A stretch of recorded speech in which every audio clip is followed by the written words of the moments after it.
আসসালামু আলাইকুম। এনটিভির ইউরোপের সংবাদে আপনাদের স্বাগত জানাচ্ছি আমি কাজী আমরিন। সকাল থেকে সকল প্রস্তুতি শেষে এখন লন্ডনের হ্যাকনি এম্পায়ার প্রস্তুত সুর ও ছন্দের জমকালো আসর এনটিভি মেগা কনসার্টের।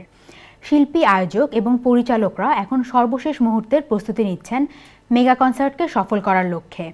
এনটিভি মেগা কনসার্টের প্রস্তুতি নিয়ে আরও বিস্তারিত জানাচ্ছেন আমাদের reporter Shahnawaz Rocky.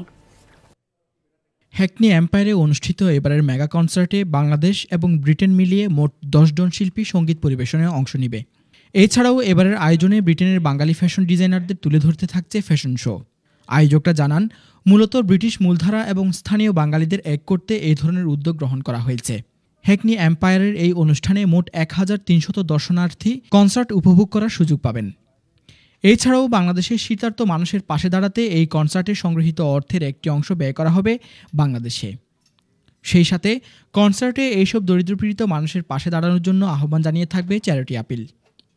Shahnawaz Rocky, NTV news, London. ইউরোপীয় ইউনিয়নের সবচেয়ে প্রভাবশালী দেশ ব্রিটেন এবার সংস্থাটি থেকে বেরিয়ে আসার চেষ্টা চালাচ্ছে, কারণ বর্তমান কোয়ালিশন সরকার ইইউ অভিবাসীদের উপর ব্রিটেনে পাড়ি জমানো কড়াকড়ি আরোপ করতে চান এবং ইইউ এর সঙ্গে লন্ডনের সম্পর্ক ছিন্ন করার আহ্বান জানিয়ে এ ব্যাপারে দেশে গণভোট দেওয়ার দাবি জানিয়েছে। বিস্তারিত দেখুন ডেস্ক রিপোর্টে। গত 3 বছর ধরে ব্রিটেন ও ইউরোপীয় ইউনিয়নের সম্পর্ক ভালো যাচ্ছে না। ইউরোপীয় ইউনিয়ন থেকে ব্রিটেন বেরিয়ে যাওয়ার বিষয়টি আলোচনায় উঠে আসার পর দেশটির ব্যবসায়ী সংগঠনের নেতারা এক চিঠিতে ইউরোপ ইউনিয়ন থেকে সরকারের বেরিয়ে যাওয়ার পরিণতির ব্যাপারে হুঁশিয়ারি করে দিয়ে বলেন, ব্রিটেনের এই সিদ্ধান্ত দেশটির চলমান অর্থনীতি ও ইইউভুক্ত দেশগুলোর সাথে বাণিজ্যিক সম্পর্কের বৈরী প্রভাব ফেলবে। তবে ব্রিটিশ সরকারের যুক্তি, ইইউভুক্ত অন্যান্য দেশের নাগরিকদের অধিক হারে ব্রিটেনে অভিবাসনের কারণেই দেশটির অভিবাসী সংখ্যার লাগাম টেনে ধরা কঠিন হয়ে পড়েছে এবং আগামীতে রোমানিয়া ও বুলগেরিয়া ইইউ অন্তর্ভুক্ত হলে ব্রিটেনে অভিবাসীদের স্রোত আরও বৃদ্ধি পাবে বলে আশঙ্কা করছে দেশটির অভিবাসী বিশেষজ্ঞরা। এদিকে ইউরোপীয় ইউনিয়নের বর্তমান সভাপতি দেশ আয়ারল্যান্ড ইইউর সঙ্গে সম্পর্ক ছিন্ন করার বিষয়ে ব্রিটিশ সরকারের নতুন নীতির পরিণতির ব্যাপারে কঠোর সমালোচনা করেছিলেন। চেক প্রজাতন্ত্রকে সঙ্গে নিয়ে ব্রিটেন বেশ কিছু ইস্যুর ইইউর সদস্য 25টি দেশের বিরুদ্ধে অবস্থান নেওয়ার পর থেকে এই জোটের সঙ্গে দেশটির টানাপোড়েন শুরু হয়। এদিকে ব্রিটিশ প্রধানমন্ত্রী ডেভিড ক্যামেরন বলেছেন, ইউরোপীয় ইউনিয়নের সংস্কারের যে দাবি উঠেছে তার জন্য ইউরো জোনভুক্ত দেশগুলোই দায়ী। ইউরোপীয় ইউনিয়নের ক্রমবর্ধমান অর্থনৈতিক সংকট এই জোটের গঠন কাঠামোর দুর্বলতাকে আরও স্পষ্ট করে তুলেছে সংস্কারের এই দাবি।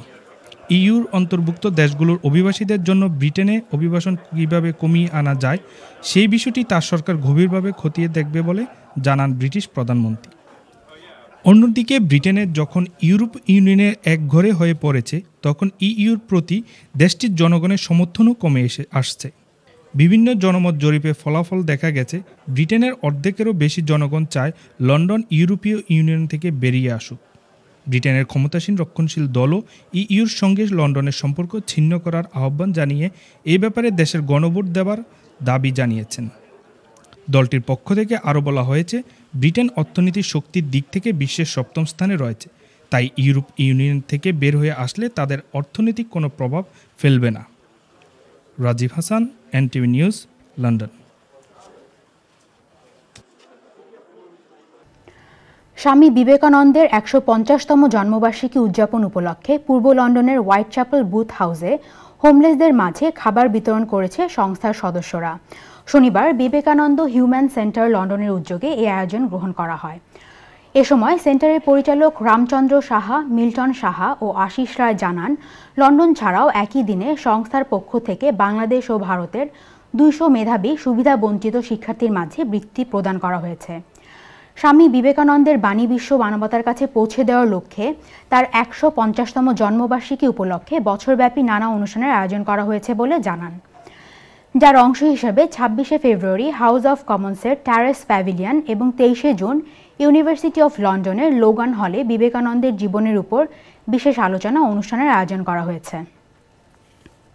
বাঙালি অধ্যুষিত বার্মিংহামের স্মল হিথের কভেন্ট্রি রোডস্থ সোনালী সুপারমার্কেট একটি জনপ্রিয় ব্যবসা প্রতিষ্ঠানের নাম।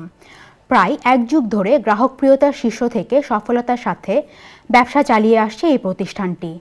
বার্মিংহ্যাম থেকে আমাদের মিডল্যান্ডস প্রতিনিধি ফারসু আহমেদ চৌধুরী জানান, 2000 সালে চালু হওয়া এই ব্যবসা প্রতিষ্ঠানটি দীর্ঘদিন যাবৎ মিডল্যান্ডসের বিভিন্ন রেস্টুরেন্ট, বাসাবাড়ি ও সুপার স্টোরগুলোতে গ্রসারি পণ্য ও মাছ মাংস ডেলিভারির মাধ্যমে অল্প সময়েই মিডল্যান্ডসের বিভিন্ন সিটির লোকজনের মধ্যে ব্যাপক জনপ্রিয়তা লাভ করেছে।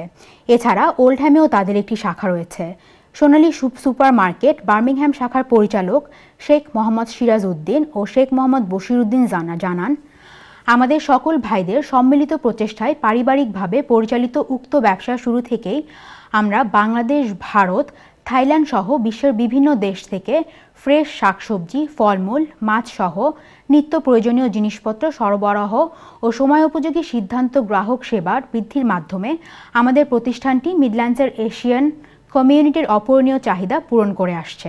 সোনালী সুপার মার্কেট খুবই খোদার হুকুমে ভালোই চলতেছে। খুব আমরা কাস্টমারের রেসপন্স পাইতেছি।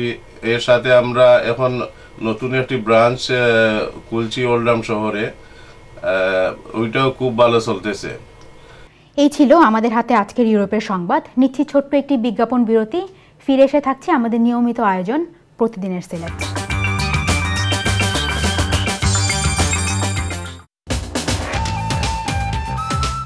এরপর দেখবেন প্রতিদিনের সিলেক্ট।